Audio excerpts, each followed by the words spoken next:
Welcome in, everybody, to Chillin for Our Lives, episode 7. Woo! I'm Sean. I'm Mike. And we, of course, are Chillin for Our Lives. What if we did the intro with like every other word, like you said and then I said? We got to try that sometime. That'd be this great. Is Chillin for Our Lives, and then we both say welcome.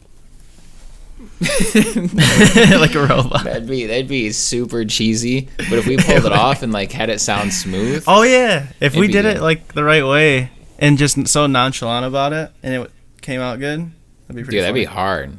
That'd be super hard. That's almost like if we were like twins, that'd be perfect. Yeah. You know what I mean? Mm-hmm. My hair, dude. I know this is like the 4th time that we've brought this up, but we just mess with our hair the whole episode. Yeah, I need to. Look at this. This is disastrous. Mine looks all right. That's the last time I'm messing with it. I got that fresh cut. Hey, I got my haircut last week. You got your haircut this week. It's beautiful. Yeah, they use like the shaving cream and they put it around like your neck and it's in like this heated like machine, and then they press the button, it goes zzz in their hand, and then they wipe it on like on your neck where they're about to shave, and it's like really warm, and then they shave it and it feels good, and then they just put like a handful of just like rubbing alcohol, not really rubbing alcohol, but like alcohol all over like your hair, and it feels so refreshing. Feels good. I've never heard of that before. It's like a legit like old school like barbershop. Wait, and then so they shave you too? Yeah, like they like your neck. They'll get like real close with like an actual like shaver. And then one time I was going to get my hair cut, and the dude that was gonna do my neck, right? He was like, he cut my hair at the very end. He grabbed like the shaver, and he put the stuff on my neck, right? Mm-hmm. Like the cream. Yeah. And then he cut his finger. Mm. He was like, fuck, while he picked up the shaving thing. And he was had a towel. He was like, fuck, like he's like, I cut myself. And then like everyone was just like kind of looking at him. And then they like looked at me and I was like, yeah, you can just skip that shit. You can't even handle the shaver. I don't want my neck. Yeah, get away from my neck. Keep that away from my throat, please. Oh my. Everyone was laughing, but I was just like, I'm kind of serious. Hell yeah, dude. That's he might just be. Yeah, he was probably just having an off day, but still. That's funny though. Oh. But man. Yeah. I've never had somebody shave me before. Never. Yeah. I've had a couple times I've gotten like a trim, so that's close. That's close, but like I've never had like somebody shave me before. It sounds like it'd be nice. Yeah, I mean it feels good, but like I don't like the idea of it just because it's just a sharp ass razor. Yeah. I've never shaved with like a blade before, like that kind of blade, you know. Yeah. I've always used like a razor, you know. But right. Yeah, I don't know. I hear that's like the best way to do it. So. Yeah, I always have this argument with my dad about what's better, electric or like an actual razor. Mm-hmm. I'm pro electric because I never have cut myself. The only time I cut myself was when I first would get the razor and I would go against the hair. Oh, yeah. Like against the hair. And that was just like my own fault. Mm-hmm. But as far as just cutting it or whatever, like they have the certain like attachments where you can get really close to the skin. So like for me, there's no reason to use a real razor. Yeah, I've never shaved with an electric razor. I use an electric to trim, but I always use like a non-electric, whatever they'd be called, like a razor. Traditional. Yeah, like a traditional razor to like shave. But I don't really shave anymore. I clean up my neck with it. But like back when I used to not have any facial hair, I would always use just like a regular razor. I don't know how. You gotta get the neck. Yeah. Oh yeah, you gotta get the neck. I can't be running around as a neck beard. Yeah, exactly. But yeah, it feels good to get your hair cut. It was much needed for me, at least. Do you do anything to prevent shave bumps? Like, do you have to like go out of your way to do extra stuff? Not to start the podcast with 5 minutes of shaving talk. No, I don't have any like. I never really get bumps. Like, I don't know. I just get close to the skin and then I'm good. Like, I use the right attachment and then I get real close and it's smooth, and I don't really get the shave bumps from that ever. Damn. I'm pretty sure I have the world's most sensitive skin, which has its pros and cons. But when it comes to shaving, it's a massive, massive con. I have to I use a sensitive razor. I'm actually going to put myself on blast a little bit. Okay, so the best the best shaving cream to use if you have really sensitive skin, an old hairstylist that I used to go to back in the day told me this. There's a brand called Coochie cream. And Coochie cream. Yep. And it's for exactly what it sounds like it's for. However, it also works it's still skin is skin, so you can use it on your face or your neck or wherever you want to use it. And exactly. And it feels amazing. It's really great. You can tell it's good stuff. It's definitely not cheap, which sucks, but I use it, and before I used it, I would get even if I was super careful, I would get a shave bump every now and then, or maybe even a little bit of a rash. It just sucked. Yeah. But then I started using that, and it's way better. It's I don't have any shave bumps or anything like that. I don't get itchy. It looks good. The kind I have right now is birthday cake flavored or scented. So I'd be tasting like a birthday cake. That's so funny. They would never have a birthday cake guy thing. You know what I mean? Nope. But chicks be digging the birthday cake. We get Irish fucking cologne. Yeah. Smells. Or wood scent or something. Yeah. A girl doesn't want to be kissing up on a tree, but if she wants to be sweaty axe trunk cake, yeah. What the fuck is this? Yeah, she wants to be digging into a birthday cake. So, but anyway, yeah. So that stuff works great, and I use it all the time. Not when I trim, obviously you don't use shaving cream, but when do all that when I'm doing the cleanup and the actual shave. Coochie cream's where it's at, man. It's good stuff. That's so funny. That's what it's called on it says it on I swear that is the brand is Coochie cream. That's not what they call it in the streets or something. Is it a bottle or is it in a can? It's a bottle. Oh, okay. You just a lotion bottle and you just pump it out? Yeah. I feel like now I need to go get it and show it to the camera. But I'm curious. Not but yeah. All right. I'm going to go get it. Fill time.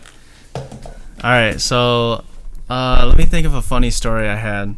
Oh, I went another time. Okay, so I'm the person that has had the worst haircuts known to man. I need to post a trail of just every haircut I've had throughout the years.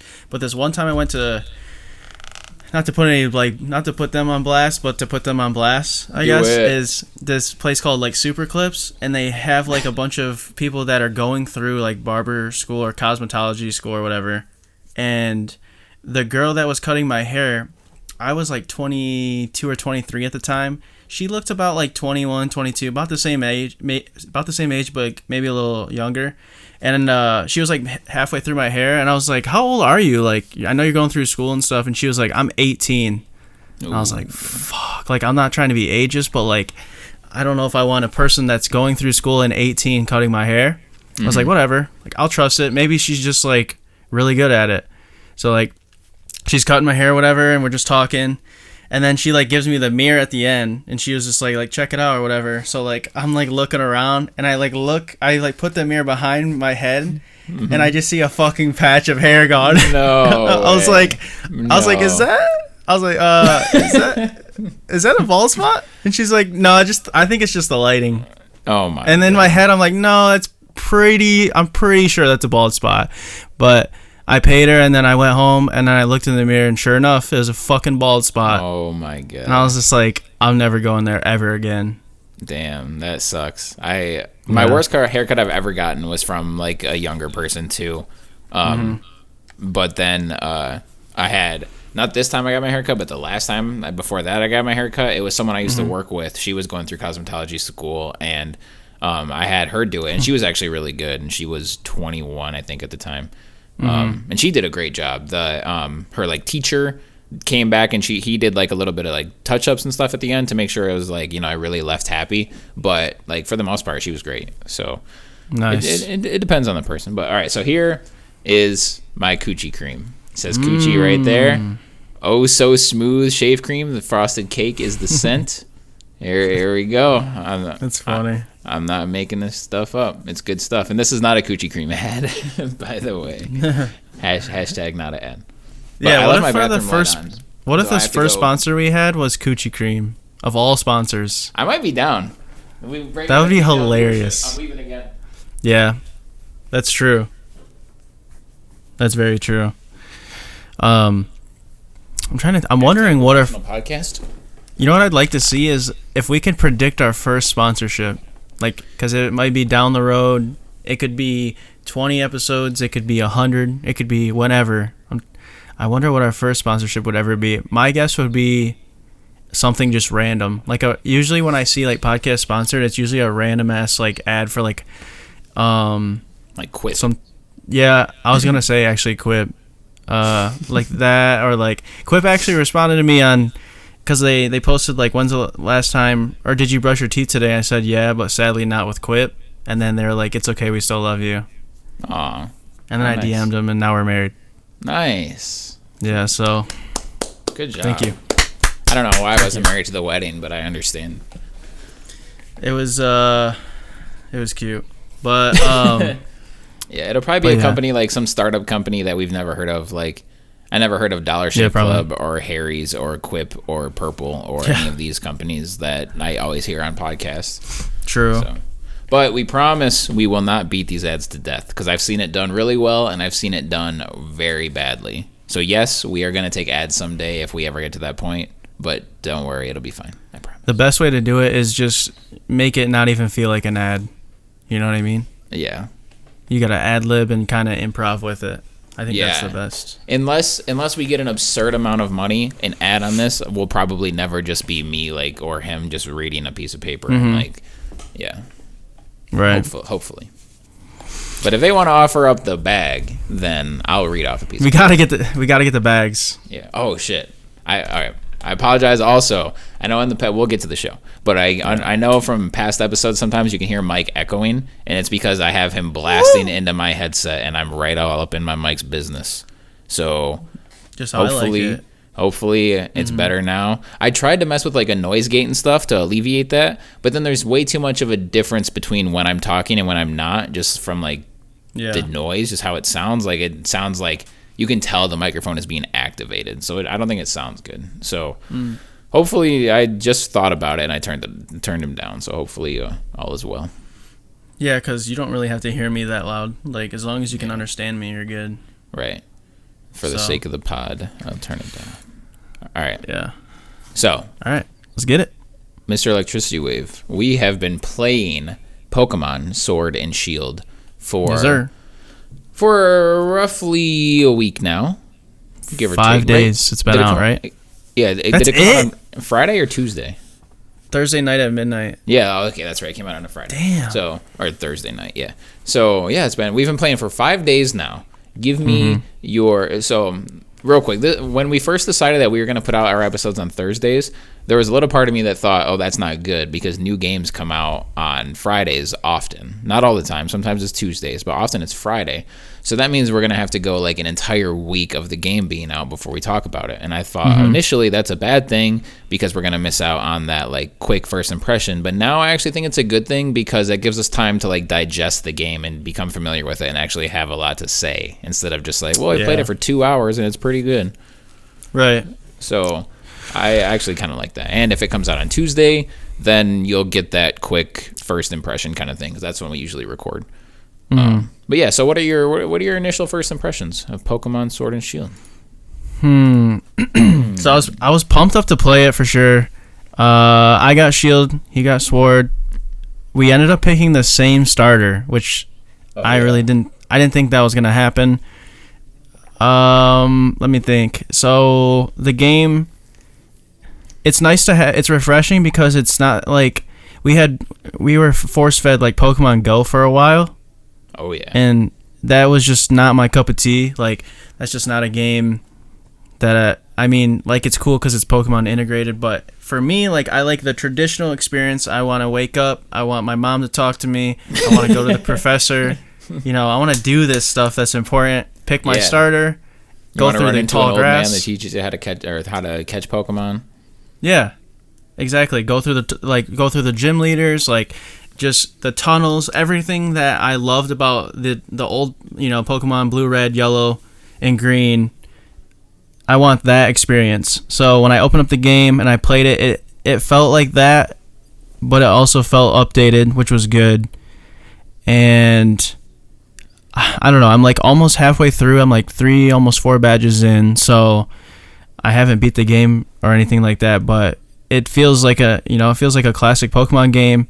The thing that I would say that kind of sucks is the Pokemon raid thing that we've been doing, because it's so easy and the Pokemon aren't that strong. You basically get a group of friends and fight one strong Pokemon and you get rewards from it. The rewards are crazy.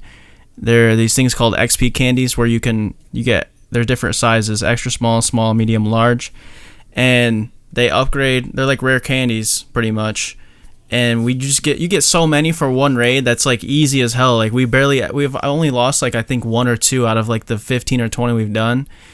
And like I'm not even at my 4th badge and I already have like level 40 and 50 Pokemon. Like it's kind of stupid. Yeah, you get like, sometimes you can get like 2 larges, 4 mediums, and a couple smalls. And like if you use that all in one Pokemon, he's going to level up like 15 levels. Just from one raid.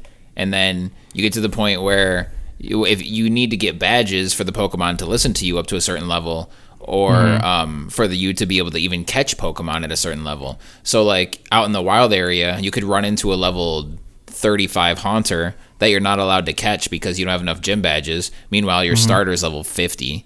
So it's like it doesn't, I don't know, it doesn't make any sense. But the raids are fun and it's a cool idea, but the rewards are absurd. I agree. I'm always like critiquing because like I just hold Pokemon to such a high standard. I would say they need to fix that. Maybe lower the rewards, make the battles tougher. They need to improve the whole online experience in general. Oh, for sure. Why do I have to connect to the internet in 2019? Like that should be such an obvious thing. Like I don't know, archaic. Just like just everything in it just feels kind of just outdated online wise. But the actual game itself, the core is good. Like the experience is fun. I like how you can battle in the Pokemon Stadium. All the Pokemon are really cool. I wish they would have brought all of them, but I understand like that's a shit ton. Exit. But yeah, so I don't know. I really like the game, and I'm looking forward to like just kind of getting through and like actually finding like some badass like legendaries and stuff. So I'm still at the kind of beginner stages, but I like it. We're not too far into it. You said you like it at the end there. Yeah.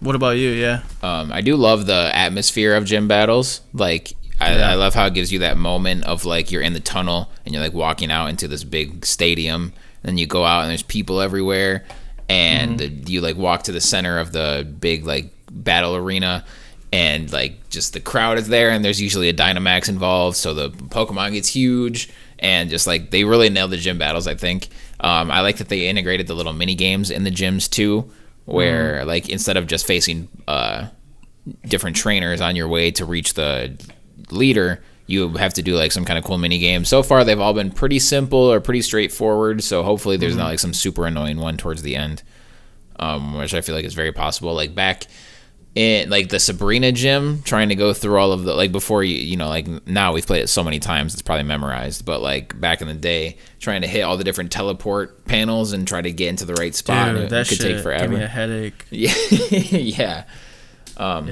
But I really like the game too. It's super, super formulaic and just another Pokemon game, but to a plus, I think.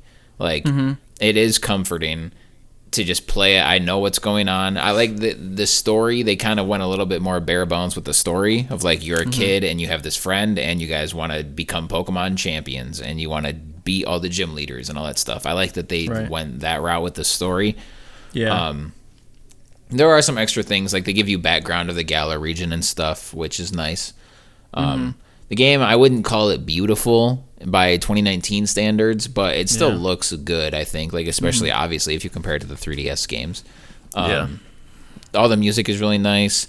The sound is really good, except for the fact that Pokemon still do their little like screeches and their bleeps and their bloops instead of actually sound like them, like in the show. Like, especially like Pikachu sounds like Pikachu from the show, so why is he the only one? Like do it for everybody. I feel like it's time to it's like time to upgrade so many things of the games, but I'm at the same time I am glad that they're keeping it this similar to the old games. I know that kind of contradicts itself, but I think you know what I mean. Another cool thing they have is like the quick menus. So like when you're in a battle, you can just press X to go to like your Pokeballs and throw it instead of going all the way through your bag and stuff. Yeah, that's really nice. Just like, yeah, there's little stuff like that I think that they really did a good job. But it is the first home console Pokemon, so maybe in the next one they'll, really focus on graphics and stuff like that. Yeah, I hope so. I'm not gonna count on it, to be honest, but I hope so. It's gonna be probably at the earliest 2 years from now. That seems to be about the cycle that they put these things out these days. That's fine with me. Yeah, I'm fine with that. We don't need one next year at all. And if it's 3 years from now, that's fine.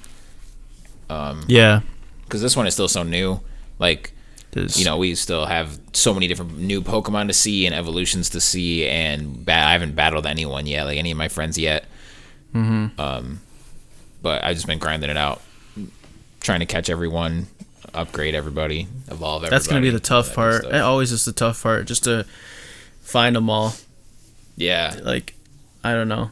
I mean, if you have a good memory, then you can remember where they all are. But for me, like, I'll have to look them up, where to find them, and then just go. And then I haven't found a shiny yet either. Yeah, I haven't either. I don't know if I've ever gotten a shiny before in any Pokemon game, to be honest. I haven't. I might have, but not that I can remember. The only game I've ever caught every Pokemon in is Yellow. That's the only game where I've ever, and I didn't even technically complete my Pokedex because there's some Pokemon in Yellow, or some Pokemon that aren't in Yellow that you have to get from Red or Blue, and I haven't done that. But in terms of like in the game, you can actually go and catch them. Yellow's the only time I've done that. I think I got close in Y, but I didn't get everybody in that one. That's a grind right there. It's such a grind. I probably won't do that in Sword, but I am really enjoying my time with it. So I'm just going to be playing it until I'm done with it, basically. Pokemon's one of those games where, especially since you can battle your friends or just keep leveling up people, or Pokemon, then, I might be playing that game on and off for the next year or two. You never know. Yeah, we're still in, like, the early stages of it, so we still have, like, so much to experience with the story and just, like, I don't know, leveling up our Pokemon, and I just leveled up my Grookey to Rillaboom. Nice. So that was like when we were doing the raids, I did that or something like that. So so real quick, that was something I said last week. So last week when we were talking about Pokemon, I said two things about it. One, I'm not getting it, and two, if I do get it, I'm getting Score Bunny. Well, I got it, and I didn't get Score Bunny.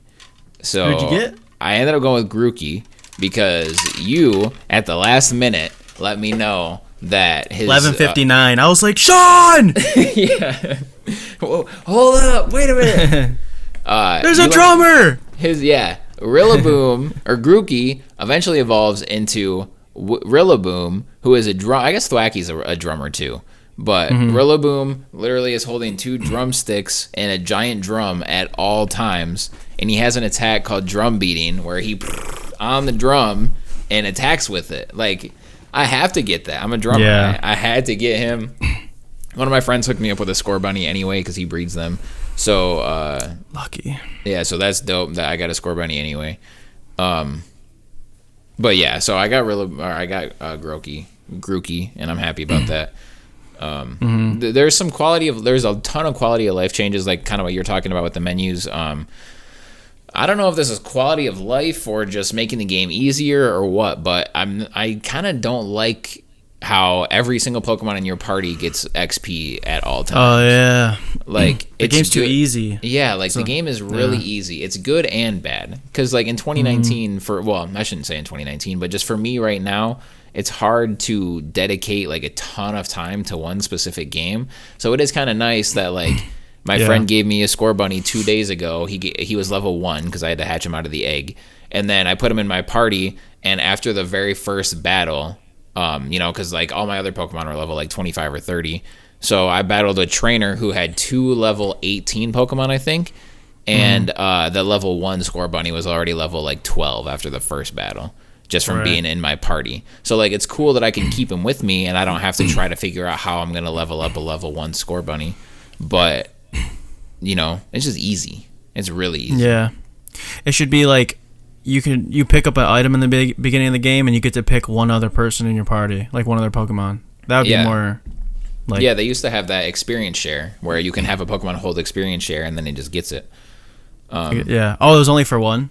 Yeah, well, there was 2 different versions of experience share because there was one where if you just had the item, then every Pokemon in your party got it, or there was a different one where you could give it to one and then he gets it, or he or she gets it. Mm-hmm. Yeah, that makes it so easy. Yeah, but some people might like that because, you know, like otherwise some people, like, another way to do it in the past would be, let's say you want to level up your Totodile. So you put your Totodile in your 1 slot, so he starts the battle, and then you instantly sub him out for the stronger Pokemon. So, like, it's kind of a waste of a turn. Like, it seems kind of like a pointless thing to do. So we don't have to do that anymore. We can, as long as they're in the party, they're going to level up. And if you catch a low-leveled Pokemon that you like, then it's easy to, like, boost them up and be able to use them and make them relevant in your party. So I see the pros to it too. Yeah, it's nice, like you said, because the whole, like, so much content thing, like, it lets people save time, and it lets you kind of enjoy the game still, because you're like, feel like you're grinding, but you don't have to put like crazy hours because you have 7 other games you want to play that are coming out next week. Mm-hmm. Yeah, like this game in particular launched on the exact same day as the new Star Wars game, which is definitely no slouch of a game, which I really do want to get to. So, yeah, combine it on top of releasing in the winter season, which is always just completely packed full of games. I feel like this winter season was kind of lighter compared to others, but it's still pretty crazy. So, yeah, like, I don't know. I'm really liking the game is basically what it comes down to. And that's what matters, because all the talk of the internet, all of the last minute things that were coming out with just like so much bad stuff about how Game Freak is being lazy or just this, that, and the other thing, it was really like getting me down on it a little bit. But I got it anyway, and I'm really having a blast with it. So what's your ranking out of 10? Oh, God. I have no idea. I'd say mine right now is like an 8 or 8.5. Yeah. If I absolutely had to rate it something, I'd probably give it an 8. It's not perfect, but it's definitely not like decent. It's like, it's really good, I'd say.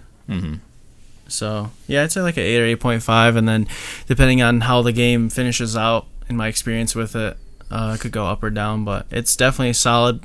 It was worth buying. I don't regret the purchase at all. Yeah, you know, that's good. No buyer's remorse, and I don't have it either. I was budgeting and I realized I shouldn't buy it, but I bought it anyway, and I'm glad I did. So, and it's nice, like, I haven't taken it on the road with me yet, but I haven't played my Switch in months before this, so it's nice to know that, like, if I go somewhere, I do have a game now, like a portable game that I can bring with me and have fun with, so that'll be nice too. And it's Pokemon, so, like, that's where it all started, just playing it on the road. Yeah, it went full circle on your ass. That's what the back of the game should say. We went full circle on your ass. Yeah, that would be dope. I'd buy 2. Like, I'd frame it. Oh, yeah.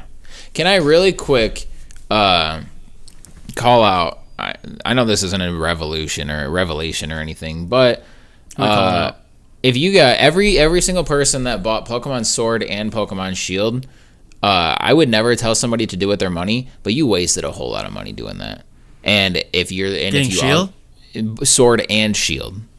Oh, if you got both. If you pick one side, damn, you started a war. No, if you bought hashtag Team Sword. But if you bought Sword and Shield, then like if you bought X and Y, Sun and Moon, like what are you? You are allowing Nintendo and Game Freak to just pull this shit every single generation of just like. If EA did this with a game, you guys would laugh them out of the industry or try to. Like, but Nintendo, you guys have allowed them to do up like 3 sometimes. They gave you red, blue, and yellow, like to just hear, and they don't even give you a discount. They're like, here, you can buy Sword and Shield as a bundle for $120, which is the same as if you bought them separately. It's not a bundle. It's just like together. I don't know. Like, I don't know what the price should be, but definitely not full. Yeah, it should be like 110 or something. Like, it's such a scam. The games are 97% exact, like 97% the same. You can trade. So you should not do that. But a ton of people do it, and they've been doing it for 25 years. So whatever, it's a lost battle. But the only reason you better be rich if you're buying both games, man. yeah, you're rich and you just are bored with your money, or like two, like you're a collector. Yeah. I get that. And you're buying physical copies. But if you're buying two, like, I don't know. Even if I was like a super fanatic, I would just pick one and then trade with a friend. Like, yeah, the Pokemon I don't need. Yeah, it's easy. And like playing through, like if you play through Sword and then you play through Shield, it's the same game. It's the same experience. Really? Like I'm pretty sure this is now I didn't play Sun or Moon, so don't quote me on this. But I don't even think Sun and Moon had gym battles. But I think this is the first time that the games have had different gym leaders. So they're trying to. So I guess they're changing it up even more and more. But to me, that's a bad thing, because if they keep changing, if they keep making more differences between the two games, then they are going to become different games, and you are going to have to buy both, and that's going to be stupid. Yeah. So it's just a dumb. It's just a dumb logic, and everything about it is just dumb. It's dumb. have Bethesda put out Fallout Sword and Fallout Gun and see how that goes. Right. Yeah, that would last about 2 seconds before that game got canceled. Mm-hmm. But yeah, man. Yeah. Good for you. You bought. They're using the nostalgic advantage on us. Yeah. You know. Yeah. You got to catch them all. You got to catch them both. You got to catch all of the games. Yep. But you have to sacrifice your wallet in the process. Yep. You got us right from the beginning. Have you ever owned both of them? I have. All right, so now all of that being said, I have no idea how, but I have in my life. I owned gold and silver. Don't know how. That's hilarious. I got silver. Like, silver was the one that I wanted. Like, that's what I got at the beginning. And then so I have no idea how, or I don't remember, but I had gold in my possession at one point. Mm-hmm. And then I've owned red and blue. But again, I don't know how. I started with blue. Of course, you got to start with blue. I started with red because Charizard's he's the homie, and then because you got to get the one on the cover. If you don't get the one on the cover, don't even talk to me. What do you mean? Because Blastoise was on blue. Yeah, I'm saying like if you get blue and you get like don't get Blastoise. Oh yeah, okay, I feel you. Right. I got red. I have to get Charizard. If you get yellow, you got to get Pikachu, and you get all of them. But yeah, you literally have to get Pikachu if you get yellow. Yeah, I forgot what I was saying after that. I got pissed because you're trying to decide like which ones you got, or like trying to remember like if you ever owned both red and blue. Oh yeah. So I got red, and then later, like literally like 20 years later, almost, I got yellow because of my 2DS. Mm-hmm. They had it available for $10, but that was just because it was a totally different system. But that's I always owned one. Like, I had red, then I had silver, then I had sapphire, and then I had X or Y. I can't remember one of them. And then shield. But yeah, I never owned more than one of the. I always wanted to play gold because I wanted a Ho-Oh. Yeah. But Lugia's the man. He's the fucking guy right there. Yeah. I like Lugia way more than Ho-Oh too. Ho-Oh is great, but Lugia. Yeah. And Lugia might be a guy, might be a girl, but he's the guy. He's the man. Lugia is the man. Like, he's just the shit, is what I mean. Yeah. Ho-Oh was in the very first episode of Pokemon, though. Before that generation was even a thing. Ho-Oh was. That's nuts, dude. That foreshadowing is like that was level cool. 100. They foreshadowed a whole generation early, man. Damn. That was sick.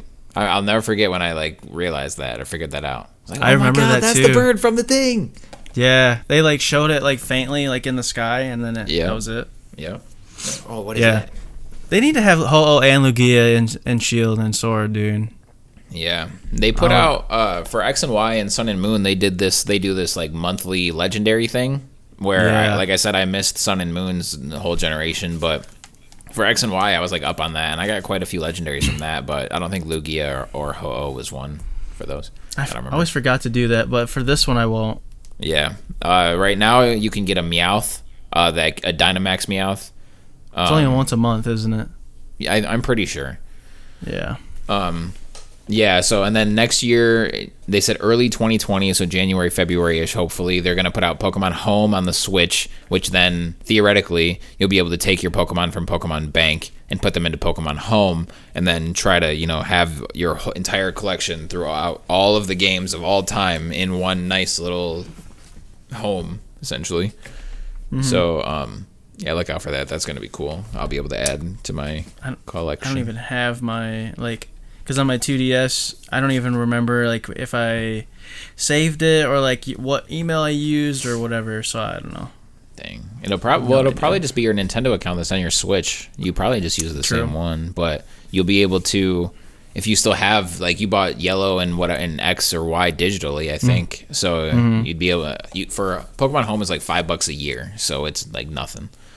Right. Or Pokemon Bank. I don't know if they're gonna change the price for Home, but Pokemon Bank is $5 a year.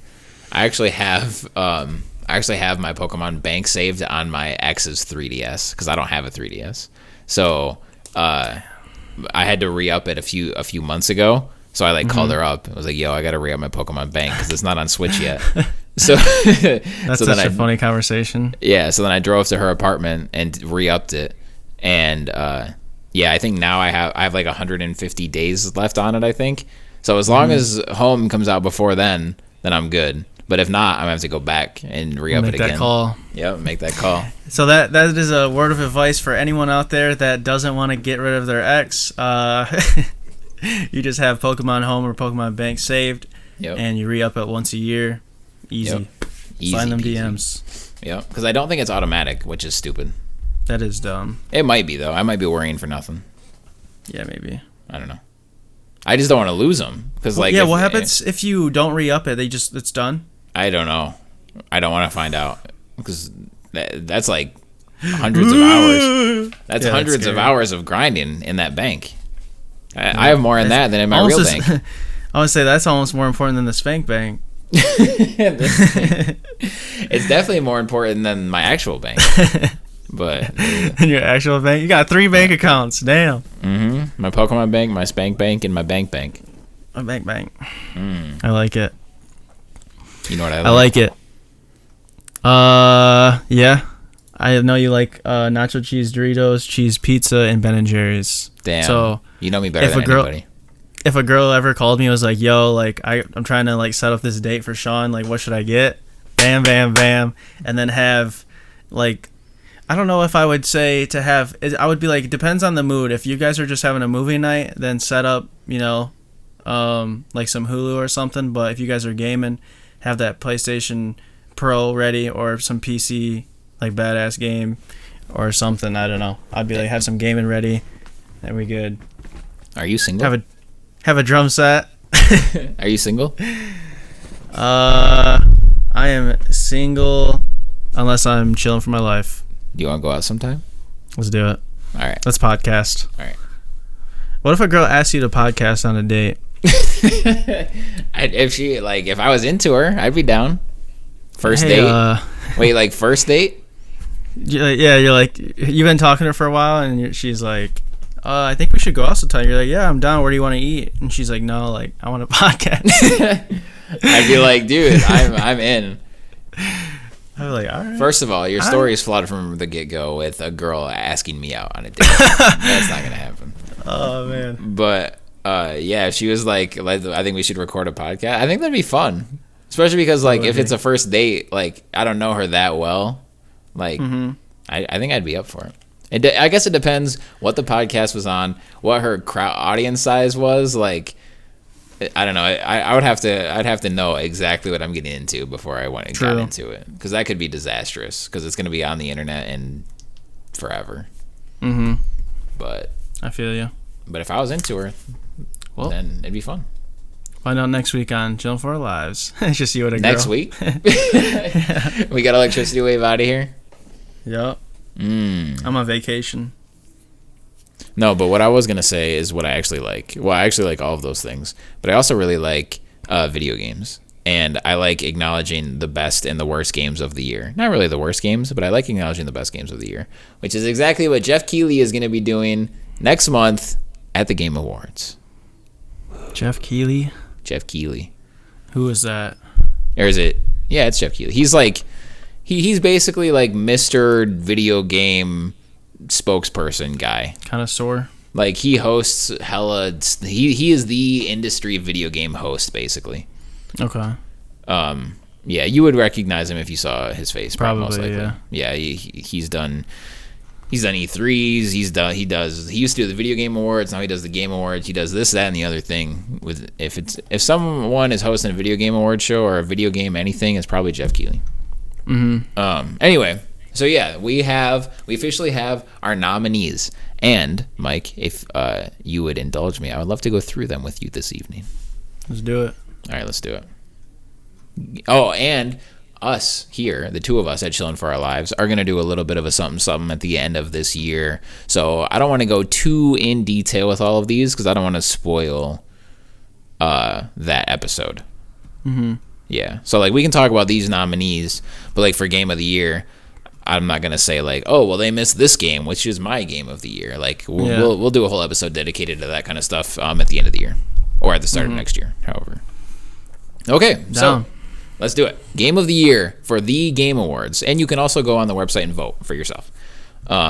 So we have Game of the Year, Control, Death Stranding, Resident Evil 2, Sekiro, Shadows Die Twice, Super Smash Bros. Ultimate, which came out in 2018, but it gets a pass, kind of. Or The Outer Worlds. So tell me what you think will win and what you would pick between these nominees. I feel like this is a tough one. I have a feeling for sure that Outer Worlds won't win. You think The Outer Worlds will win? I have a feeling it for sure won't. Oh, okay. You cut out on that. It censored you. Discord thinks it's gonna win. Yeah, Discord is like our arch nemesis for podcasts. Yeah. But Outer Worlds, I feel like won't because it's still so fresh. I know they have like a gaming community and stuff, but I don't know. I just feel like it doesn't have time to really have an impression yet. Okay. Smash Bros, like you said, has been out for a while. What I think will win, I don't think it's going to be Death Stranding because there's so many mixed reviews on that. I think it's between, I don't know anything about Control. I think it's going to be between RE2, Resident Evil 2, and Sekiro. I think the winner is going to be, I don't know. That's a super tough one. I don't know. I'll say it's between those two. What I would want to win would be, I don't know. I really want to play Resident Evil 2. You gotta play that game. I'll just go good. With it. Yeah, I'll go with that. Okay. That's what I would say. What about you? I agree with the Death Stranding thing. I agree that because of the mixed reviews, I feel like it can't get Game of the Year, but Jeff Keighley is super, super tight with Hideo Kojima. So, and you could definitely tell with the nominees, Death Stranding and Control dominated the nominees. They have the most by far. But it's not just Jeff doing the voting. So, like, you know, the fact that it's nominated so much shows. But the winner, I don't feel like it can win either. Resident Evil 2 is tough because it's a remake. It's not like a completely new game. But at the same time, it's totally different from the original Resident Evil 2. Control got mixed reviews. Super Smash Bros. I feel like is by far not by far, but I feel like it's the best game out of all of these. But it's been out for so long. It came out in 2018. Like, Sekiro was so hard and such like dedicated to a niche audience that I voted for. Yeah, I voted for Resident Evil 2 because that's my favorite game out of these. But I also feel like that might win. It was fantastic. Yeah, I'd say. Yeah, I agree with the Sekiro. It's definitely a niche. Smash Bros. Still could, but Resident Evil, I don't know. Yeah, that's what I'm thinking. I can't argue with Smash Bros. Winning Game of the Year ever, but this has been out for so long. I don't know. And it's just like so much more of the same, you know? Like it's Smash Bros. Yeah. And The Outer Worlds, as much as I love it, I can't give it Game of the Year. Right. All right. So the next ones we can kind of go a little bit faster through, but Game of the Year is most important. So all right, for best action game, we have Apex, Astral Chain, Call of Duty Modern Warfare, Devil May Cry 5, Gears 5, and Metro Exodus. I voted for Gears 5, and because of its really high praise and incredible campaign, I actually think it has a good chance of winning. It does. I'd say I want Gears, but I feel like Apex is going to win. Okay, that'd be good. Because popularity. Yeah. It would also be really hard to argue against Devil May Cry, because that game was fantastic, too. Action adventure game: Borderlands 3, Control, Death Stranding, Resident Evil 2, The Legend of Zelda: Link's Awakening, and Sekiro: Shadows Die Twice. I voted for Resident Evil 2. I feel like whatever wins this will not also win Game of the Year. Yeah. So if Resident Evil 2 doesn't win Game of the Year, I think it almost has to win this. But I think Resident Evil 2 should win Game of the Year, so I would pick Sekiro, because that game is super good, and I haven't played Control or Death Stranding yet. And I just know I wouldn't like Borderlands 3. Yeah, maybe Control might steal one, because I just don't know anything, so like I feel like that could be good or bad, but you might like it. I'm just waiting for a good sale on it. But I will play that game for sure, probably next year. Yeah, so the way the awards work, then they never win two of the same category? It's not that they can't, it's just like I feel like that's just how it would go. Right. Like, you would think that, if Death Stranding wins Game of the Year, then shouldn't it win like all the other awards too, if it's the best? So like I feel like they try to spread it out a little bit, and they don't let just one game win everything. Right. Even if it should. Like when The Last of Us came out, it should have won best sports game even. Should have won everything. There was like most questionable, like weird game, Death Stranding would take that out of the park. Yeah. But there's not, so. Nope. Maybe the next one that you're about to say. Art direction? Yeah, I think Death Stranding has a great chance to win that one. Yeah. We have Control, Death Stranding, Grease. Probably Grease. Yeah, definitely Grease. Yeah. Wild Hearts, Sekiro: Shadows Die Twice, and The Legend of Zelda: Link's Awakening. I actually went with Legend of Zelda on this one because that game's gorgeous. I could say it's either that one seems like a really good one. That one probably will win. I think maybe Death Stranding, but we'll see. Yeah. It also says an artistic design and animation, and the animations in Death Stranding are top notch. Like that game is incredibly well made. That's for sure. Can't wait to play that on PC when it comes out. In man. Like 3 months. Oh, it's like June-ish, even longer. Yeah. Next is audio design: Call of Duty, Control, Death Stranding, Gears 5, Resident Evil 2, and Sekiro. I think Call of Duty will not win this. I'm almost sure. Okay. I really want to play through Call of Duty's campaign, to be honest. Yeah, the campaign might be different. The multiplayer sound, I don't know. It's for me. Yeah. Gears 5 sound was amazing. It was. Thought it was the best sounding game I've ever made, but we'll see. I don't know. It's still like a very, compared to like these monster of games that are nominees, I feel like Gears is just so small still. I don't know why, but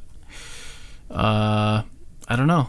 Maybe Resident Evil will win this or Death Stranding, but I hope Gears 5 wins something. Yeah, me too. I hope Gears 5 doesn't go home empty-handed as much as we complain about that game.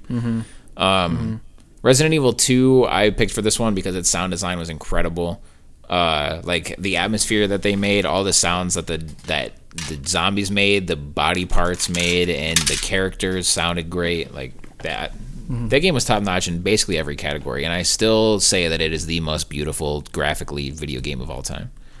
Damn. It's just that from the first cutscene, it starts off, one of the first things you see is this disgusting, sweaty guy in a truck eating a burger, and it's beautiful.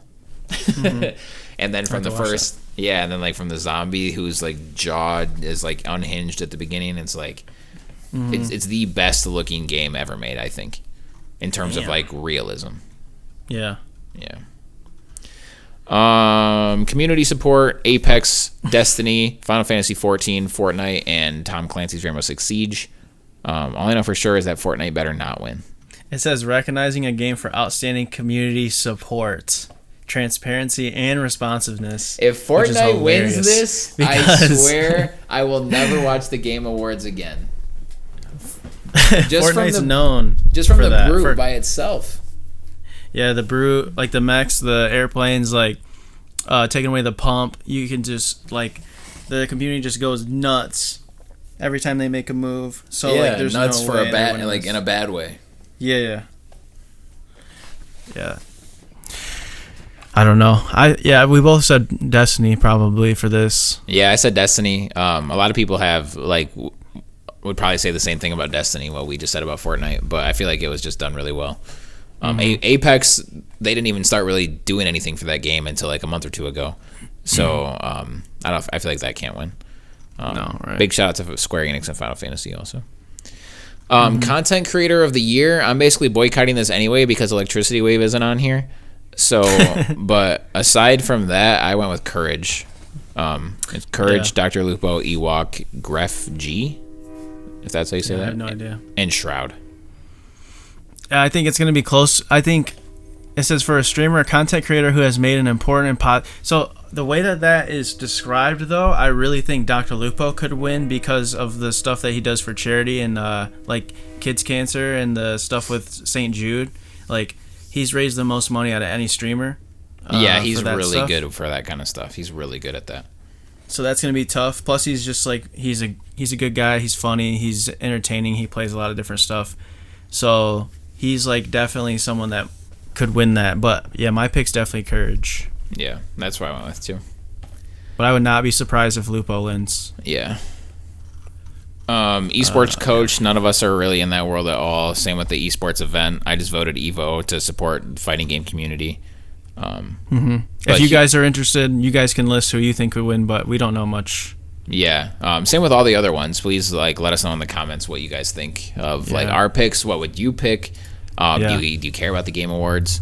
But big shout out to the Fortnite World Cup. That was incredibly well done. That was a great, like, they put on a great show with that event. Just an experience, an all day thing. Like, yeah, it's crazy how much the planning that had to go into that. Jeez. Yeah. And it was the biggest single person winning of all esports history, like in terms of the prize money. They integrated it into the game, which was really cool. Yeah, but I still voted Evo because that was a well put together show too. But they've been doing it for years and years and years, so it it doesn't. Yeah, and fighting games just nothing. It's hard to compete with Fortnite. Even 10 of the biggest fighting games in the world. Yeah. Esports game of the year, same thing. I picked Fortnite just mostly because of the World Cup and how they conduct all that is good. But I could see any of these games winning. Really, this one's gonna be super biased. Whoever plays whichever game probably gonna pick. Like, there's gonna be so many people voting for Overwatch. So many CS:GO voters, so many Dota, so many League. Yeah, that's gonna be interesting.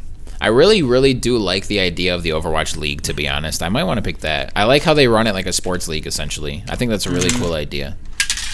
Like how they have teams hailing from different cities and coaches and all that stuff. I don't know for sure. I don't know much about like CSGO or Dota, but I think a really good competitor for this should have been in it was Rocket League, dude. Oh, yeah. Yeah. Rocket League, it usually is. I actually wonder why it's not this year. I wonder what Counter-Strike did to put itself in there. Because like Rocket League usually is like a big talk of esports stuff of the year because they do a great job too. Esports host, same thing. Golden Boy is the only person I've ever even heard of out of these people. So no disrespect, but it's just familiar. I'll skip that word. I'll try it next week. Familiarity, I think. That's a familiarity. There you go. Yeah, there you go. Too many L's and I's. Fix your word. Familiarity. Yeah. Familiarity. All right. Familiar. Air. It. E. Titties. I'm just kidding. Damn, boy. Oh my gosh, dude. This clip called "It's a Damn Boy, He Thick." He's a thick ass boy. Damn, like that clip has consumed us for the past day and a half. Yep, that's a thick ass boy. Damn. I can't do the voice, but that's my favorite video on the internet right now. I wish we could insert the clip. We can. I'm not gonna, but we can. Yeah. That's effort. We'll give the link in the description or something. No, go find it. Just search "Damn Boy, He Thick" meme or something. I don't know. Yeah. Or follow me on TikTok. Follow Mike on TikTok. At ElectricityWave. But if you go on YouTube, the top one, it's not the original, but the top one is a video of a cat, a fat ass cat. So watch that. Yeah, thick cat. So watch that. Esports player, I went with Booga because it's the only one I've heard of, and he won $3 million playing Fortnite, and he's 16, so go him. Yep. Again, no disrespect. Esports team, I don't know. No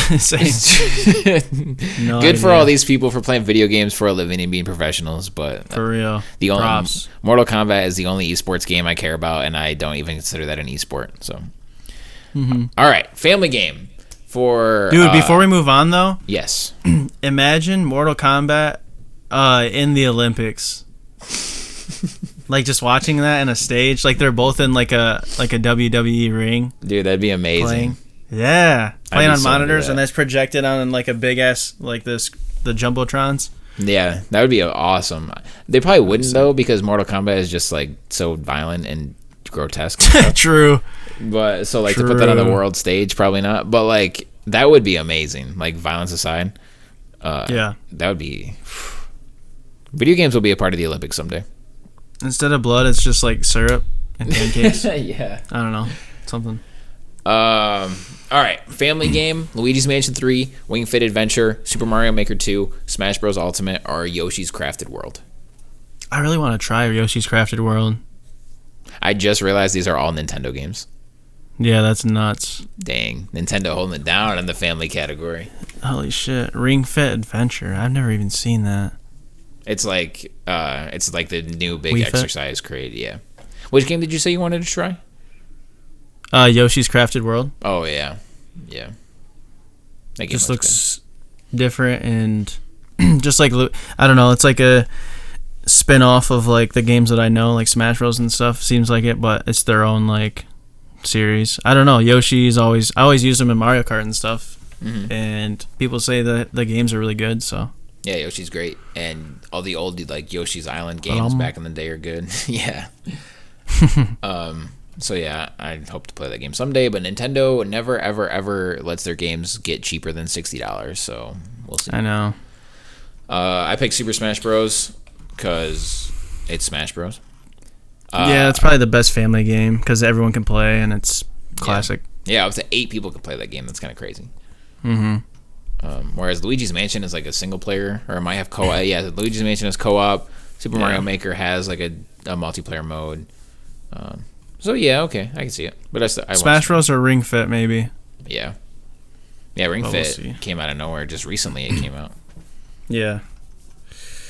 Yep. I keep checking my like my recording stuff because I'm always just terrified that it's gonna not work. Oh, I know. I'm good on my end. Okay.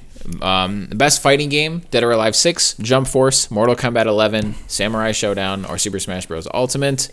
If you even ask Stadium or Sean this question, like, what are you doing? You don't know him at all. Yeah. At all. Huge shout out to Smash Bros. Though. But Yeah. I obviously went with Mortal Kombat, and that's really not even a bias. I genuinely think Mortal Kombat agree. 11 is the greatest one-on-one fighting game in history. It has top-tier presentation, gameplay, characters, animations, graphics, customization. Story mode is actually really good.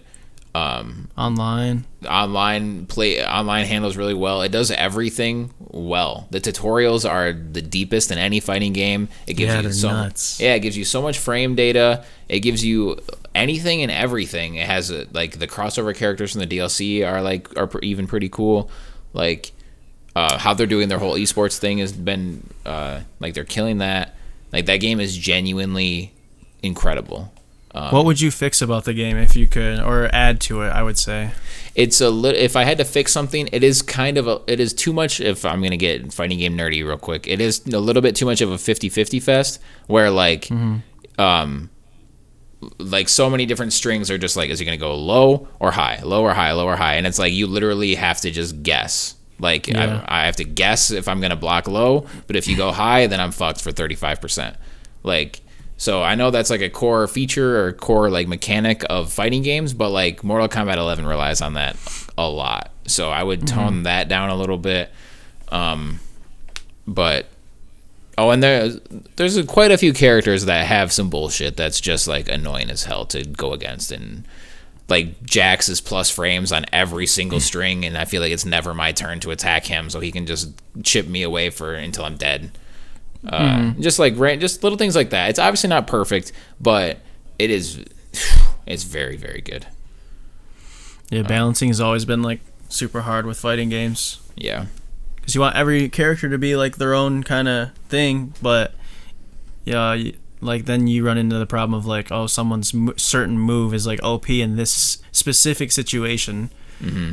So like they got to find a way to fix it, and like I don't know, it's so, like you said, it's so deep and there's so many like layers to it. So it's a tough like equation to figure out sometimes. Yeah, like when the game first came out, Geras was the obvious like OP character, where like he could literally, if like he hit the right crushing blows, he could literally kill you in 3 hits.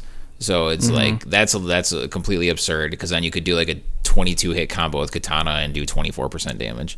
So like, and then Liu Kang became the obvious OP character, and just like, but they're they're like patching it as they go, and you learn. So like even Geras, like he's been nerfed a little bit, but still the stuff that we used to consider OP, we've just learned to fight it, like go against. Because when everyone is using Geras, then you're gonna figure him out eventually. So yeah. I agree. Mortal Kombat, Smash Bros. Probably second for me. Yeah, and then big shout out to Samurai Showdown, because I feel like that's another niche game that should get a lot of praise because of how well made it is, but it's just like, yeah, it's just not big enough, I guess. But big shout out to them still. Fresh indie game. I've never played any of these games, but Untitled Goose Game took over the internet for like a week, so that'll probably win. Yeah, I agree. Game Goose, direction. Goose Sorry, go ahead. I was just saying Goose for the dub. Okay. Almost done. Game direction for outstanding creative vision and innovation in game direction and design. I feel like Death Stranding has to win this, but based on what I've seen, I feel like Control would be my pick for this. That's what I voted for, is Control. But I feel like Death Stranding has this one in the bag. Yeah, I like I said, I have no idea what Control is, but Death Stranding, until I learn about Control. Yeah. So. Resident Evil 2 is like, it's a lot more straightforward third person zombie shooter. Sekiro is kind of underrated in this category if I had to guess, but it is looked at as more of like a Dark Souls-y action kind of game. And Outer Wilds I haven't played, so I don't know. Yeah. Games for Impact, I haven't played any of these games either, but Life is Strange is always good for this kind of thing, and Concrete Genie looked like it was a dope PlayStation exclusive for this year. Is Life is Strange like a decision-based game or no? Yeah. Okay, it looks like that. Like what's the other game? Not Detroit Become Human, but the other one. Heavy Rain? No, it's the other. Oh, the scary game? Until Dawn? Yes. Yeah. It had that kind of vibes for me. Yeah, it's like the premise is totally different, but it is a lot of like, you pick what you want to say and quick time events and stuff like that. Independent game, I also actually haven't played any of these either, which is kind of crazy. I've heard a lot of great things about Katana Zero though, and Untitled Goose Game, and Disco Elysium. What would be the difference between independent game and like indie game? Or it's the same thing, like independent. Yeah. Wasn't there an indie like fresh indie game? Oh yeah, that's from like it was that company's first game. Oh, okay. Yeah. That makes sense. Mobile game, I generally hate mobile gaming, so whatever. I use my phone for social media and texting, but mobile games can be fun. I spent like a year and a half on just playing mobile games on my iPad, so I get it. Yeah. I'm glad to see that the new Mario Kart game isn't on here, because that game is a load of malarkey. That game's what? A load of malarkey. Oh yeah. Yeah. Why is that? They didn't release the game with all the characters or something? Because it's totally like, it's just a big advertisement to get you to buy their loot boxes with mediocre gameplay. Sick. Yep. Multiplayer game of the year: Apex, Borderlands, Call of Duty, Tetris 99, and Tom Clancy's The Division. I went with Apex because I adore that game. I'm just kidding. Dude, all right, we had to talk about Tetris. Yeah, we have to. This has to come out. Mike is a big time Tetris hater. I've just discovered this today. I'm not. It's not even that. It's like Tetris was great for its time. Yeah, Tetris was great for its time, but like comparing it to these games is just it's an insult, honestly. Damn. I mean, maybe you could compare it to Borderlands 3 because you do about the same stuff. Oh yeah, but Tetris is definitely a looter shooter. They both have my attention for about the same length of time. Dang. But I would say, for this one, I say Apex and Call of Duty are mine.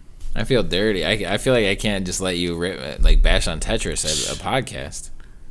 I mean, it's 2019. Like, I'm over games like Tetris and Pong. Dang, you're better than Tetris?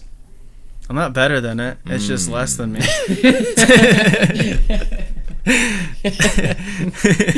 Dude, you don't ever want to just like chill and play a game of like... No, it's fine. Like if you're like 80 years old on Facebook. Okay. What about Bejeweled? What do you think about Bejeweled? Same thing. Damn. This is blasphemous. It was just like blasphemous. It just reminded me of games that my friends' moms would play. Like, what level are you on? 728 yet? Like, they would just be so obsessed playing on their iPads. I just couldn't get into like games like that where I just sit there and try to like get... The last time I did anything like that when I was doing the playthrough in Kingdom Hearts 3 where you have to get the fruits and vegetables in the same line. But like I was so over that after I failed like once, and then people are like in the thousands of levels for Bejeweled, so it just like blows my mind. It's calming, I guess, but like really? When's the last time you played it? Hectic. Bejeweled? When's the last time you played Bejeweled? Like 2 or 3 months ago. Why? Were you in a dentist office? No, because that's like the only reason I would. I mean, I'm not like clamoring to play Bejeweled ever, but like I like it. Yeah, I would. I'm not gonna talk shit about it because I enjoy it. It's a good game. It's a puzzle game. Do you not like any puzzle games? I mean, is Tetris a puzzle game? I mean, it's really. Like yeah. I mean, that's cool. I'd rather do an actual puzzle because then I can frame it and laminate or whatever. I can like put it up. Yeah. But I hate puzzles. I don't know. Yeah, it's not something I would want to do, but like if it was if they're like play Tetris for 4 hours or do this cool Gears of War puzzle, I'm gonna do the Gears of War puzzle and frame it. Dang.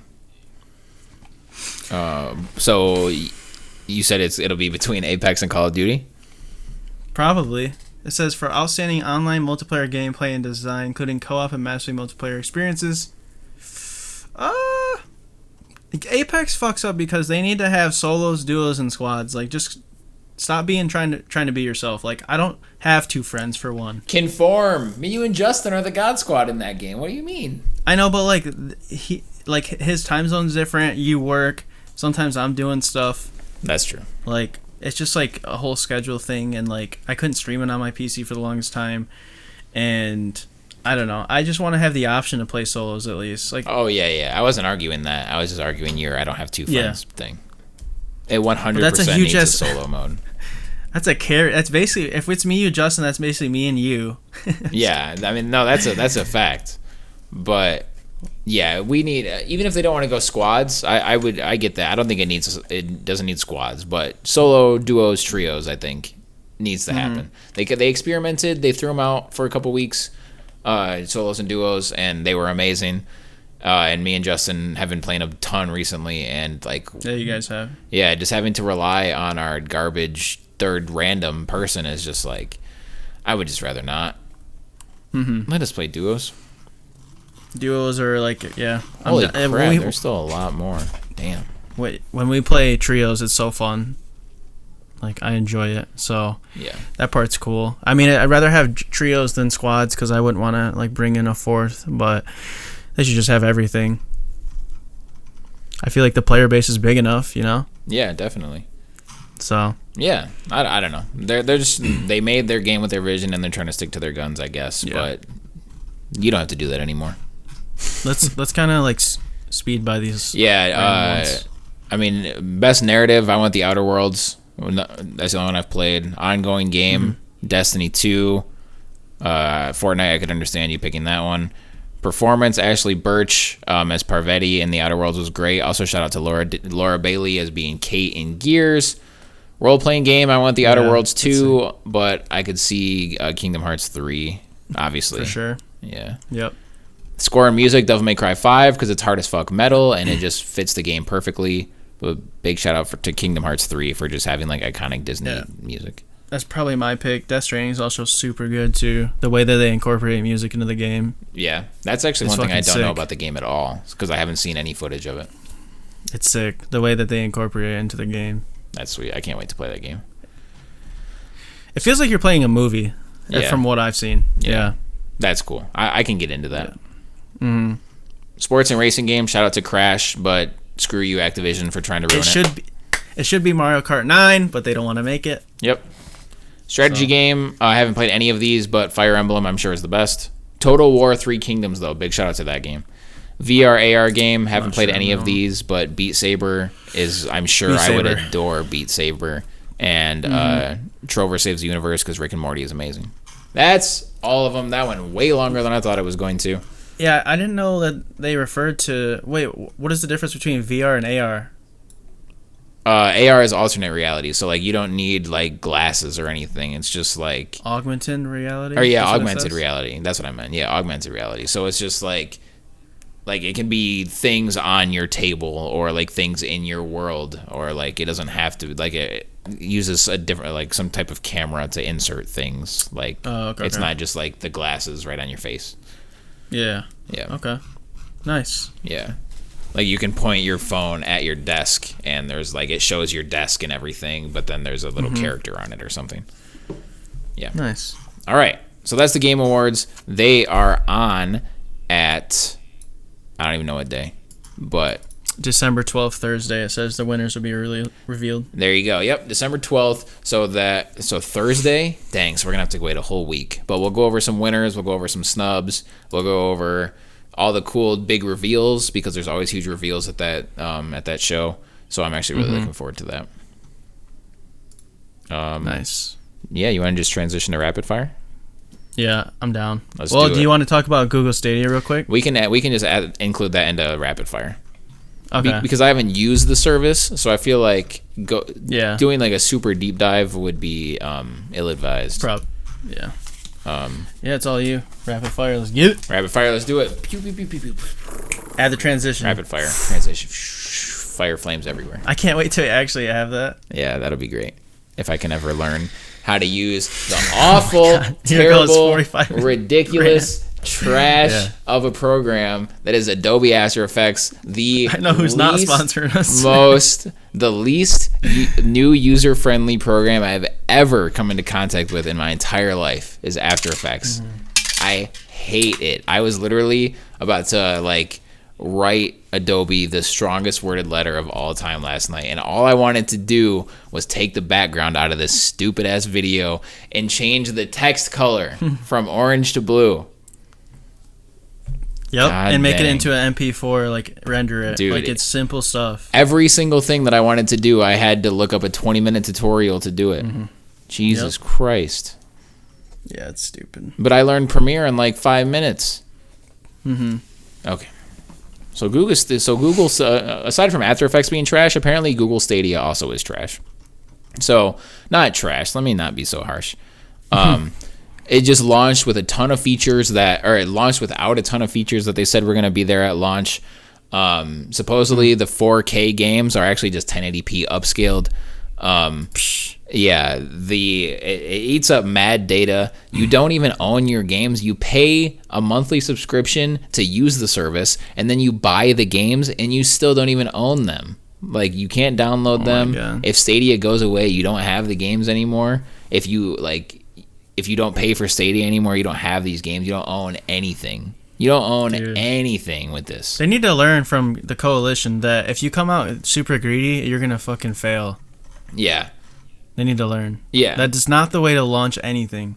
Yeah. So I was gonna break down exactly what they're missing, but now that this is rapid fire, it's just being an early adopter for Stadia was not the way to go, apparently. So yeah, hopefully it gets better. I've heard from the people that have been able to use it that the input latency is actually pretty good, that it feels good to play, and that it looks good, and when it works, but it's missing a lot of stuff. So maybe just in the future it'll be good, but because of data caps, I'll never be able to play it until I get unlimited. Right. Because it'll eat up my entire month's worth of data in 2 or 3 hours of gaming. Yeah, that's ridiculous. Yeah. So any other thoughts on Stadia? I hope that they improve it. It's a cool idea, cool concept, but like I said, like you can't start out with greed. You gotta make sure you have a great product, and you gotta cater to the people that invest in it, and then maybe you ask for money down the road. But you just can't come out swinging with transactions like that. Like no one's gonna want it. Yep. So. Yep. We'll see. All right, possibly the biggest news for us of the week is Halo Reach is coming out on Steam, on PC, December 3rd. Round of applause. Thank you. It's about time. It's looking like it's going to be a rough launch, but I'm going to power through. And you think so? Oh, yeah. It's going to be a rough launch, but they have time. I'm going to power through, and I'm going to play this thing, and I'm going to play it a lot. Yeah, dude. It looks nice. Like the video that we saw, like, I don't know, they took their time. They said that it's going to be out when it's ready. So, like, hopefully the wait was worth it, you know? Hopefully. A long-ass wait. Yep, it will be. Mm-hmm. I'm excited. Yes, we're super excited, and we're going to have a ton of impressions of that game when it comes out, for sure. Mm-hmm. So, stay tuned. DualShock 5. Sony has filed a trademark for DualShock 5. It looks strikingly similar to the DualShock 4. And to be honest, I'm 100% okay with that. Because I love the DualShock 4. Mm-hmm. DualShock 1, 2, and 3 look pretty similar.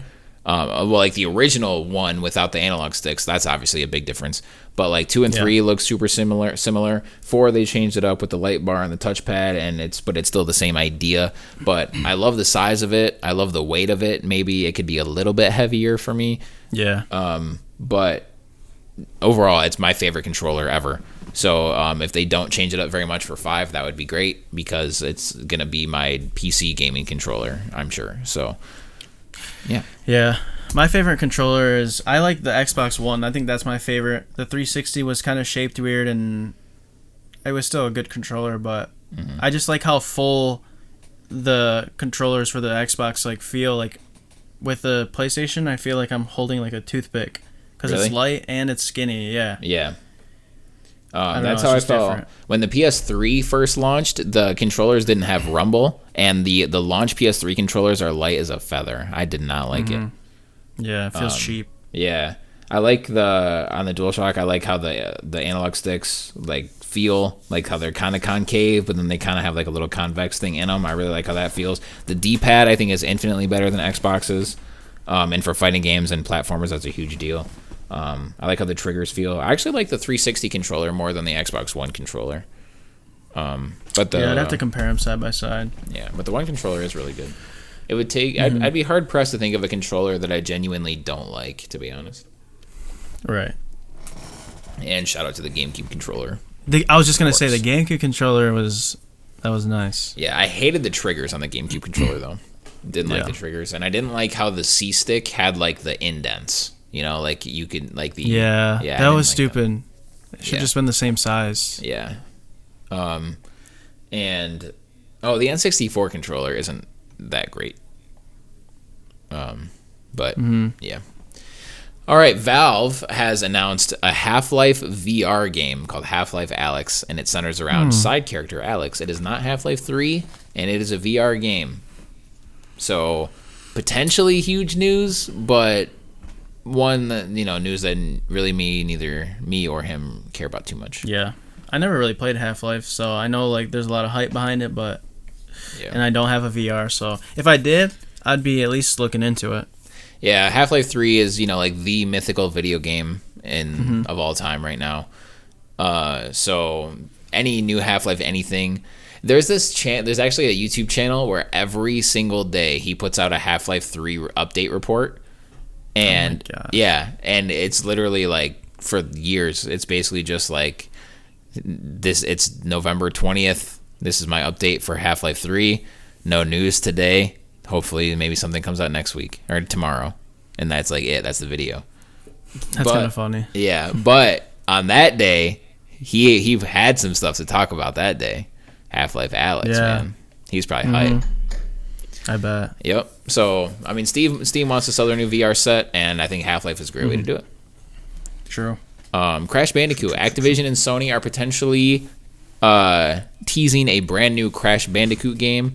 That is a fact it's a fact that it seems like they're teasing it, if that makes sense. But then there's also a rumor that came out that it's called Crash Bandicoot Worlds, and that it will be in a similar vein to the original Crash Bandicoot games. And I really hope that's true, because I don't want them to I want it to be like a level-to-level platformer. I don't want it to be this open-world 3D action platformer thing. I don't want that. So, yeah. And then, last but not least, Nickelodeon has signed a deal with Netflix, most likely to combat Disney Plus. So Netflix will be getting exclusive rights to Nickelodeon shows and will be developing brand new shows based around the Nickelodeon brand, such as SpongeBob spinoffs, etc. Oh yeah, I heard about it. There might be a Squidward spinoff. Yeah. I was like, what? Yeah, Squidward might be the main character of a brand new TV show. Was he just gonna play his clarinet and bitch about life? I'm in. That's all he did in SpongeBob. Yeah, that's all he did. Yeah, it's tough because with with side characters, they have their thing, because they're not on screen they're not on screen all the time, so they can have their thing and it doesn't really get old. But if they spinoffs are notoriously unsuccessful. There's been a few that have done really well, of course, Better Call Saul and things like that. But I guess we'll see. I'm excited about the Netflix deal in general. I'm always up for more Nickelodeon content. Yeah, it'd be cool. Does that mean Drake and Josh too? Bro, I don't see why not. Probably. Drake and Josh, iCarly, Rocket Power, Jimmy Neutron, Fairly Odd Parents, Fairly Odd Parents. Oh, yeah. Dude, Disney Plus and Netflix are coming out swinging. Yeah, man. Disney Plus. I would have already been excited for this, but Disney Plus has made me realize, I actually do want all this nostalgic content. Yeah. So hopefully they have that, and then Cartoon Network signed with HBO, so HBO Max is gonna have all of the Cartoon Fridays and Cartoon Network stuff on it. So that's my TV childhood in 3 apps right there. Yeah, when does the Nickelodeon one start? They have not said. I don't know if they're gonna do a big rollout, March 20th. All of the Nickelodeon stuff is on Netflix now. I don't know if they're gonna do something like that, or if they're gonna do it little by little, or what. They haven't gone into details yet. This seems to be pretty fresh. I think everything at once is a good way to go. I think so too. Yeah. Basically Nickelodeon Plus, except it's Netflix. I like it. Here's the Netflix you know and love already. It's not going to change, but then there's this whole Nickelodeon subset part of it now. I'd be really into that. Damn. Jimmy Timmy Power Hour marathon. Rip everyone's wallets. Well, the beauty of it becoming to Netflix is that so many people already have Netflix. So it's yeah. But Netflix is notorious for jacking up their price every year. So we'll see. Netflix might be on my chopping block though of services I have to cancel. The WWE network got up out of here, so Netflix might be next because I'm gonna have to get HBO Max. HBO Max is gonna be home to South Park, Rick and Morty, HBO stuff obviously, and Cartoon Network. Yeah. So I literally have to get that. Netflix, Nickelodeon is, if anything saves Netflix, it's gonna be Nickelodeon and the Witcher series. Oh, yeah. Because if it wasn't for The Witcher, I would have canceled Netflix already. But I gotta watch The Witcher. Yeah, I gotta finish Hunter x Hunter, so I gotta get Netflix again or keep it. I don't even know if I'm paying for it right now. Or I could tell you off stream how you could watch Hunter x Hunter through other means. True. All right. That's sounds good to me. All right. That's rapid fire. Yeah, I'm gonna shut up. We have our random questions though. We have our random questions that we kind of just decided to start doing just to not be on a video game topic for a little bit, because we start off the episodes kind of, just BSing. Then we get into video game talk, and then I think it's nice to end off on a non-video game topic too as well. Yeah, and people seem to like the rapid fire questions from last week too. Yeah, exactly. The non-gaming ones. All right, so did you come up with 2 questions? Yes, sir.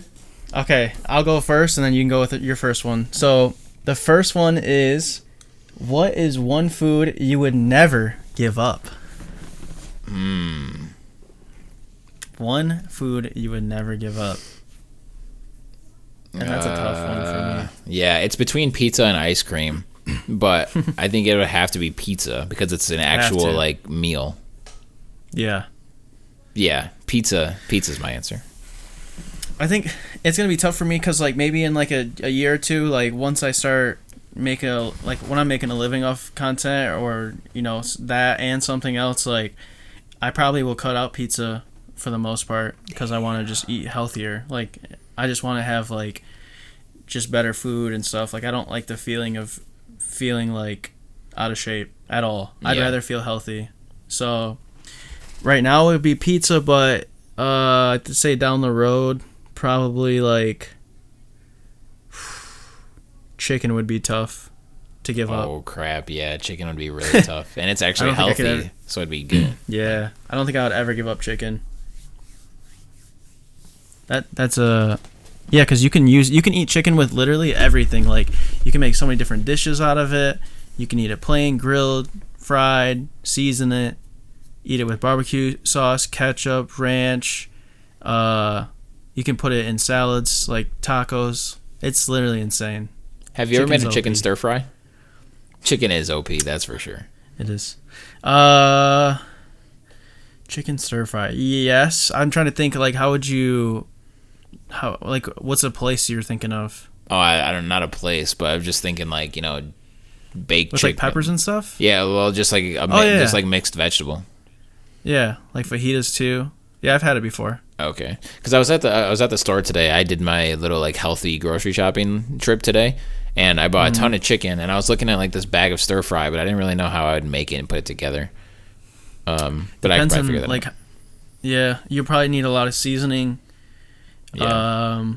I would add like salt, pepper, garlic, hot sauce, or just whatever, a little bit of butter, stuff like that. It'd be good. Yeah, I think I might have to go back and get because I bought the chicken, but I didn't get the stir fry, like the vegetables and stuff. I do the stir fry, and then I don't know if you like rice, but rice would be a really good side dish for that. Yeah, rice is good. Yeah. That was my first question. All right, if you could uninvent something, what would it be? And please also, you guys answer these questions in the comments. I'd love to hear your answers too. If I could uninvent anything, what would it be? Yes. Probably. It never existed. Damn. Because everything that I hate or dislike a lot is stuff that I would like. I don't even like associate myself. Like I just forget about it. Yeah. One thing I really hate is politics. Yeah, that's not really an invention though. Yeah, you kind of need those to like run a country. What do I really hate? I love that episode of Family Guy where they overthrow the government and then they're like, we're gonna make our own new town and with no government, but we'll need a few people to vote for, or we'll need a few people to make the major decisions, so we can't all, and they like end up making the whole government like by themselves. Yeah, it's so funny. Exactly. Do you think of your answer? Let me start with you if I can think. I actually don't have an answer yet. I was hoping uninvent something. Yeah. I have an answer, but I feel like I shouldn't go with it. Yeah. I would say, what's something that's just super annoying? Probably. Damn. It's hard for me to think this negative right on the spot. Usually it just comes to me. I hate when people, all the stuff like my pet peeves and stuff are when people don't use manners. Yeah. Like, but that's not an invention. That's a huge pet peeve too. I don't know. I honestly don't know right now. I'll just think about it. I'll just give a politically correct answer then and say bombs. We don't need bombs. Or like guns, yeah. Well, guns, there's too many good video games based around guns. So I'll just uninvent the bomb. Oh, Magikarp. Magikarp. You want to Gyarados is sick. Gyarados is gone then, or does Gyarados just exist on his own? He's just his own. But Magikarp is such a waste of time. Wow, that's harsh. He is. That's harsh. Name one person in the world that disagrees. That's the one. No, I mean the Pokedex even agrees with you. The Pokedex in Sword is a savage when it comes to Magikarp. Yep. Dang. Why would you make a Pokemon that just splashes and does no damage or anything? Because he evolves into a god, like arguably the strongest Pokemon of Gen 1. It's like a. that part's cool, but like the thought of just Magikarp is just stupid. Yeah. James bought one for a butt ton of money. What do people do too much of today? I thought that was a really good question. Literally everything. They be doing too much? That's my answer, yes. Anything that exists. You know what mine is? What? Mine is getting offended. Mine is, of course. Definitely. Arguing and not being able to understand that people have different opinions of you. And if one person different says, opinions than you. Than you? Yeah. Did I say then? No, you said of you. Oh, then you? And just like the way people kind of just control their feelings, and people get too jealous when it's like an insecurity of like what they're doing with their lives. Like if people were just worried about, like, I understand it's natural human like just behavior to look at someone that has something that you don't, and you're like, shit, I want that, and then there's that little bit of jealousy, but then you have to kind of flip it and be like, well, there's a reason why they do and I don't, and there's ways that I can, you know, improve myself and work on something or a talent or whatever and put the time in and get it, and then you're concentrating that on, you know, on good feelings and, you know, good action rather than wasting it and kind of ruining someone's day by like spitting or spewing hate towards them. Very well said. That's what I would say. What about you? You said everything. Yeah, I mean, because I could go forever of what I see too much of. I see too much hatred. I see too much of people like the whole mob mentality of this person did one thing wrong, so we all need to gang up on him and him or for her. For likes and retweets, not even because you dislike it. Yeah, and we want to literally ruin their life because they said one bad thing, so we want them fired from a job, and we don't want him to be able to support his family anymore or anything like that. People don't think things through enough, but that's the opposite of what your question is, so never mind. Like literally everything, too much everything, too much social media, too much bad manners, too much being a bad person to people, too much eating, too much video games, too much social media clout chasing. Not enough balance. Yeah, too much life. That's my answer. Yeah. All right. What's your final question? Final question. Oh shit. If you could become a friend group, or if you could become a friend in a popular friend group, what group would you join? So think about like a group. It could be fictional. Like if you wish that you could be a Rugrat running around with Tommy and Chucky and Phil and Lil, then you could join them. I'm gonna go fictional just because I don't like looking at people like in a certain way. Like I feel like bigger streamers or whatever, like popular streamers, I feel like I would be friends with them. I just haven't crossed paths with them. Like, you know, I feel like I have the personality for that. But as far as like that, like your question, I would say who would be like a fun friend group? Maybe like, I think it'd be funny to be in Family Guy's friend group with Peter, Cleveland, and Quagmire and Joe. That'd be pretty fun. That would be. Maybe SpongeBob's friend group. You, SpongeBob, and Patrick running around? Yeah. Because, I'm like a middle ground. Because Patrick's like just Patrick. And then SpongeBob's all like super happy. And Squidward's super down. I'm in the middle. Yeah. But yeah, I'd say SpongeBob. That'd be a good one. Okay. What about you? My first gut reaction is I think it'd be cool to be a part of the Kinda Funny crew. That'd be fun, just because they get paid to play and talk about video games, and they're really tight with a lot of people in the industry, and just I think it'd be cool to and they all seem like genuinely good people, so it'd be really cool to be a part of that crew.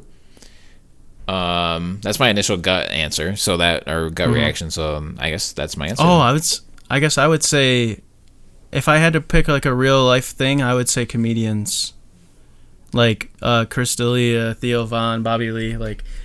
But that'd be like a profession because they only see each other at like the store when they do like sets. But being able to just be around the funniest people in the world and laughing and doing their podcast, like that's what we're doing now, just on a smaller scale. So like being able to go on their podcast and have them on that'd be the best. Yeah, it's a dream come true.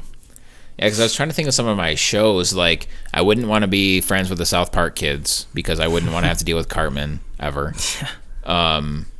Like, Rick and Morty. I wouldn't want to have to deal with Rick ever. And they're like grandson and grandpa, so they're not really. That's not really like a friend group.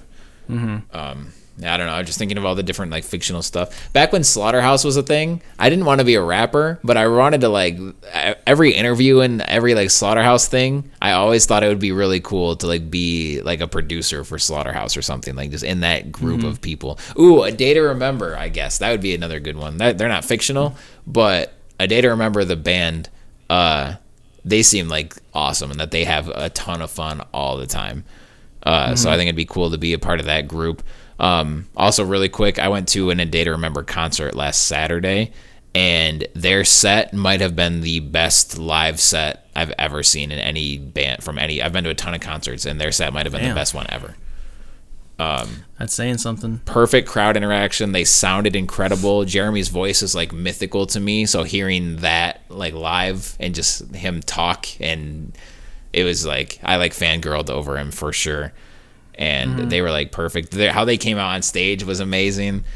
They had a cryo cannon during Rescue Me, and yes, I definitely lost my mind during Rescue Me. But like the crowd was so packed in together, and we're jumping all around and thrashing and everything. So it was hot as fuck. And then Rescue Me comes on, and the music video for that takes place like on a beach with marshmallow and all that stuff, and it's just like an outsidey song. So they had like this huge like colorful marshmallow like caricature on the screen in the back, which is really cool. And then during the chorus, they had all of these beach balls drop from the ceiling. So then the crowd was like hitting beach balls all around to each other. And then they had these cryo cannons blasting out into the crowd. So it felt like a sea breeze was hitting you. And it was like one of the dopest effects I've ever seen. Damn. That's fucking sick. It was so sick. Like it was incredible. I got chills because of the crowd cannons making it cold. It felt so good because of how hot it was in there. But I got chills of I was actually able to like just soak in the moment of like, holy crap, this is one of the best moments of my life right now. So, because Rescue Me, I'm like obsessed with that song. So, yeah. I don't remember how I got to that, but huge shout out to A Day to Remember. I'm going to see them every single time they come to Michigan. I'll be there. Front row. Damn. I was front row, by the way. Where are you? Oh, for sure. I showed up there. I showed up 2.5 hours early, and it was cold as fuck, but it was worth every second of waiting out in the cold for that show. It was amazing. Beartooth and I Prevail did a great job too, but A Day to Remember just annihilated. I remember I was texting you, and you're like, "I can't even text this long, and my hands are freezing." Yeah, like I was like, "Jeez." Yeah, like I pulled out my phone to like kind of just pass the time by or something, or like to text you, and like my fingers would have frozen off because I don't have gloves that you can like use a touch screen with. So I just made like a playlist, and I put a podcast on and a playlist of songs, and then just let it run for the 2 hours. Damn. Well, we're about to hit 2 hours. We're at 1 hour and 40 minutes. Holy crap, we're booking. Yeah. Longest episode ever. We should probably wrap it up. Yeah, we probably should. I feel like I talked way too much this episode. I apologize. No, it felt fine. We went over Pokemon game rewards. We went over literally every reward. Reward. Yeah, we should get rewarded for what we did. Google Stadia, rapid fire questions, and all that stuff. Let us know what you guys voted for. I hope you guys appreciated and were entertained. This was by far the longest episode we've done by like a half hour almost. We'll be doing this next week on the 27th, and we'll be talking about Black Friday stuff probably. Yeah, but you guys are going to hear it on the 29th. That's not true. You're going to hear it on the 28th. Are they? Yep. November 28th. That's Thursday. Oh, yeah, because this comes out. Okay, yeah. The next one. Yeah, hopefully we'll have some good stuff to talk about next week, but we'll be talking closely. It'll be get closer to the Halo release and all that stuff. So we'll see you guys next week. This was Chillin' for Our Lives, episode 7. And that's it. Let us know what you guys think in the comments. Like, subscribe, all that stuff. Follow the socials. Will be all in the link in the description. And we'll see you guys next time. Peace. Bye.